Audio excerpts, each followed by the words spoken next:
Cris, eu queria falar um pouco sobre a tua quase incursão na política brasileira, mas antes disso, já que a gente está falando de inovação, eu quero falar um pouco sobre a Revista Oeste, porque a Revista Oeste também é inovação. É muito. É um veículo que já nasceu 100% digital, nasceu em plena pandemia. Eu acho que um dos grandes diferenciais da Revista Oeste é que ele já nasceu como um veículo posicionado.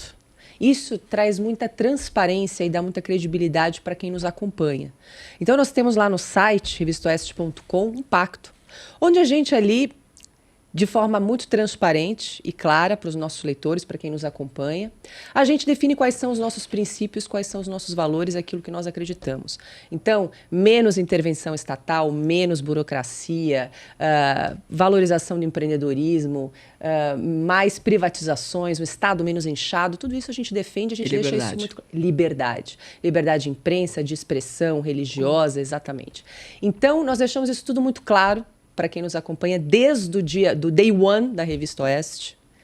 E isso acho que faz toda a diferença para o nosso veículo. Eu sou assinante, sou apaixonada e sou fã da Revista Oeste. Parabéns. Obrigada.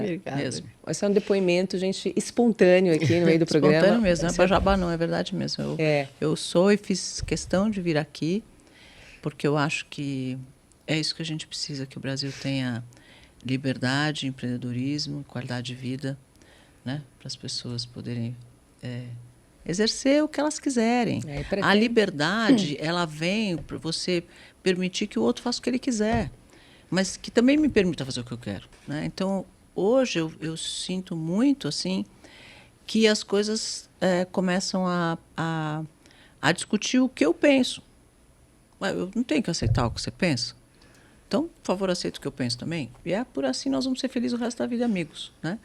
Então, quando você tem que querer obrigatoriamente mudar o status quo que era para uma coisa nova e sem permitir que o outro continue pensando do jeito que ele queria, ou vivia, ou pensava, aí está errado, né? Então, a liberdade é quando todo mundo pode fazer o que quer, contanto que ele não invade o espaço do outro, né? O direito do outro. E hoje eu tenho sentido os meus direitos muito invadidos, e isso está me incomodando. Então é isso. Para uma imprensa livre, né?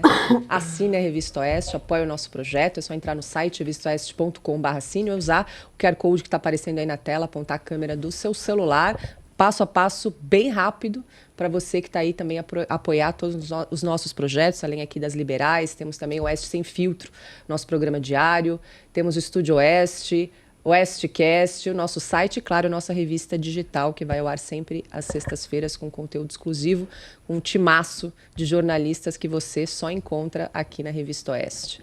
Bom, já que estamos falando de liberdade, queria falar um pouco sobre a tua experiência na política, que você quase virou vice... nenhuma que eu tenho, né? Não, a experiência nula que eu tenho. Foi convidada para integrar uma chapa vice-governadora aqui do estado de São Paulo, nas últimas eleições, é isso, né? Foi filiada ao PSDB, foi filiada ao Novo, agora está sem filiação nenhuma, é isso? Eu agora estou sem, mas eu gosto do PL, eu gosto também do Republicanos. Talvez um dia eu me filie de novo. Pois é, ano que vem tem eleições municipais, né? Por enquanto não pensa em nada nessa área, Cris. Então, eu acho que... Quando começaram a me chamar para isso, né, sendo que nunca foi minha ambição política, nunca tive ambição política, eu falei, por que será que isso está acontecendo? Né? Porque se fosse uma pessoa, como foram 3 partidos que me chamaram para esse cargo, que é um cargo majoritário, logo de cara, assim, né? Eu falei, por que isso está acontecendo? E comecei a refletir sobre isso. E talvez fosse um momento onde... eu sou muito católica, né? Eu acho que esse momento, talvez que Deus estivesse dizendo que a gente precisa ter pessoas que peguem isso, os empresários deixem de terceirizar a gestão do nosso país, sabe? Porque política, no final das contas, é gestão pública, né? Então, a gente precisa ter bons gestores, antes de qualquer coisa. O cara que está lá para fazer qualquer coisa, ele precisa ser, antes de qualquer coisa, uma pessoa de bom caráter, de bom senso e um bom gestor. Se ele tiver essas 3 prerrogativas, eu acho que ele pode ser um bom político em qualquer né, qualquer função. Porque o bom senso vai ajudar ele a achar o caminho, né, para agradar a todos, ou na melhor forma possível, se bem que ninguém consegue agradar todo mundo, mas pelo menos a maioria. E a gestão pública séria faz com que o país cresça, né? E quando o país cresce, todo mundo ganha. Em São Paulo teve um político que quis descolar da imagem de político e falava muito que era um gestor, né? Não sou político, eu sou gestor. Foi prefeito, governador. Foi uma tragédia.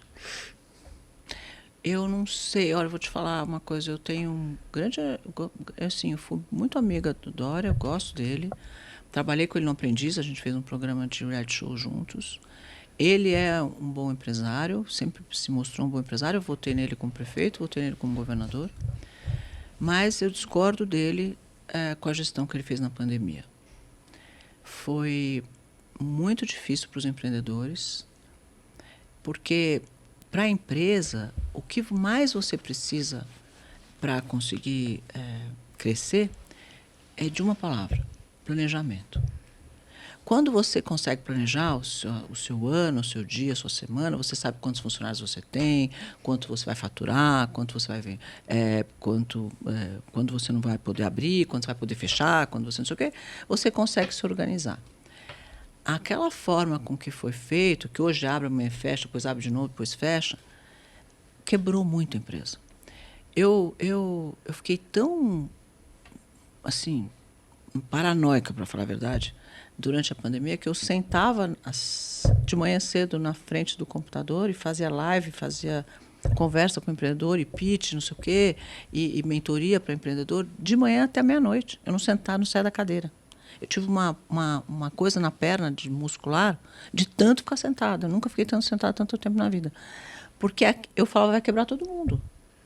Porque um empreendedor pequeno não tem caixa para ficar 6 meses fechado, 3 meses fechado, 2 meses fechado. Né? E não tinha... O discurso não era também um discurso positivo, né? Era um discurso da catástrofe. E não a tinha gente só viu, né? Discursos de catástrofe. E assim, eu acho que você não pode tratar um empreendedor como um bandido, porque ele abriu a empresa dele. Uhum. Né? Eu vi gente fechando porta, batendo em gente na rua que precisava vender. E assim, se tivesse tudo fechado, e realmente essa necessidade existisse, se tivesse tudo fechado, tudo bem. Mas nós tínhamos muitas coisas funcionando, né? Muita gente andando de ônibus na rua, muita gente andando, fazendo delivery, né? E os restaurantes funcionando delivery, as farmácias funcionando, os restaurantes... Então, qual a diferença entre uma farmácia e uma empresa? Sim. Né? Deixasse o cara abrir algumas horas por dia, sei lá, gente. Assim, o que não pode é você passar por cima da necessidade básica daquelas pessoas que tinham famílias e que precisavam daquele dinheiro para subsistir. E que de um dia para o outro para de faturar, faz como? Paga como as contas da casa? Para você ter uma ideia, os cabeleireiros, os salões de beleza ficaram fora de todas as faixas. Não era, tinha faixa roxa, amarela, laranja, azul, sei lá que tanta faixa, raio de faixa. E os cabeleireiros ficaram fora das faixas. E aí tinha sido considerado como bem... como é que chamava? Os essenciais que podiam abrir, né? Isso. Então, o cabeleireiro foi considerado essencial. Aí, aqui em São Paulo, disseram que não era essencial. Tá bom, não era essencial, mas não estava em faixa nenhuma. Então, eles não voltavam, nunca. Só que, assim, o cabeleireiro tem manicure, né? As manicures, elas são, sei lá, milhões. Essas mulheres sustentam as casas. Porque 43% dos lares brasileiros são sustentados por mulheres sem marido dentro, sem companheiro, sem ninguém. E se elas não trabalham, elas sustentam como? Então, aí eu não tinha nada a ver com isso, porque eu não tenho cabeleireiro, eu não invisto em cabeleireiro, eu não tenho nada a ver com cabeleireiro. Lá fui eu, junto com os presidentes do sindicato dos cabeleireiros, não sei o quê, quantas e quantas vezes na prefeitura para tentar resolver esse problema, que eu não tinha nada a ver com isso. Mas eles não atendiam nas pessoas. Então, eu falei, se você vier com a gente, eles atendem. Eu falei, então eu vou. E lá fui eu, e eu não tinha nada a ver com isso. Mas eu não me conformava, eu sou muito mesmo inquieta, eu não me conformo com injustiça, sabe? Eu não me conformava de ver aqueles cabeleireiros fechados. E aí as pessoas atendendo as manicures em casa. Então a manicure pegava o ônibus, onde ela podia ser muito bem contaminada. Aí chegava na sua casa, depois da sua casa para casa da outra, e levava o seu vírus para casa da outra. Eu falei, gente, é melhor abrir o cabeleireiro com todos os cuidados. do que você ficar pegando essas manicures atendendo de porta em porta. Cabeleireiro, isso, empreendedor, escola, né? Tudo, Cris? entendeu? Então, assim, as coisas... eu hoje, assim, você pensa o gap de educação que essas crianças tiveram, que estavam na fase... todas as fases, né? Minha filha estava numa faculdade de arquitetura e perdeu 2 anos de faculdade. Aí eu vi crianças de 5, 6 anos, 4 anos que estavam alfabetizando, que ficaram sem se alfabetizar. Então, acho que a gestão ali durante a pandemia foi bastante difícil. É claro que hoje a gente olhar para trás, o engenheiro de obra feita, né, é mais fácil, mas na época eu já fui bastante contra e falei muito na época e fui na prefeitura milhares de vezes, enchi as paciências de todo mundo, porque eu achava que não fazia sentido. Coisas que não têm bom senso nunca vai funcionar. Então, tem que ter sentido. Então, se não pode funcionar, então não pode ter ônibus, não pode ter delivery, não pode ter lixeiro na rua. Por que o lixeiro pode trabalhar e você não pode? Por que o cara do livro pode sair na rua e pegar ônibus? Por que a manicure pode andar na rua de uma casa para outra e o cabeleireiro não pode ir, não pode abrir? Sei lá. Então, as coisas não tinham bom senso. Então, para mim, não paravam em pé.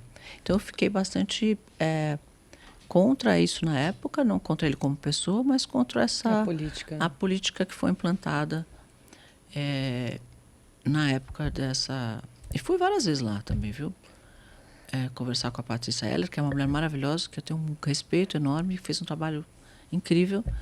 E foi uma lutadora, uma mulher incrível, que foi uma lutadora durante essa época da pandemia, fez um trabalho maravilhoso. Então, acho assim, a gente precisa de gestor, mas precisa de bom senso, precisa de comprometimento, assim, com o bem-estar das pessoas também, né?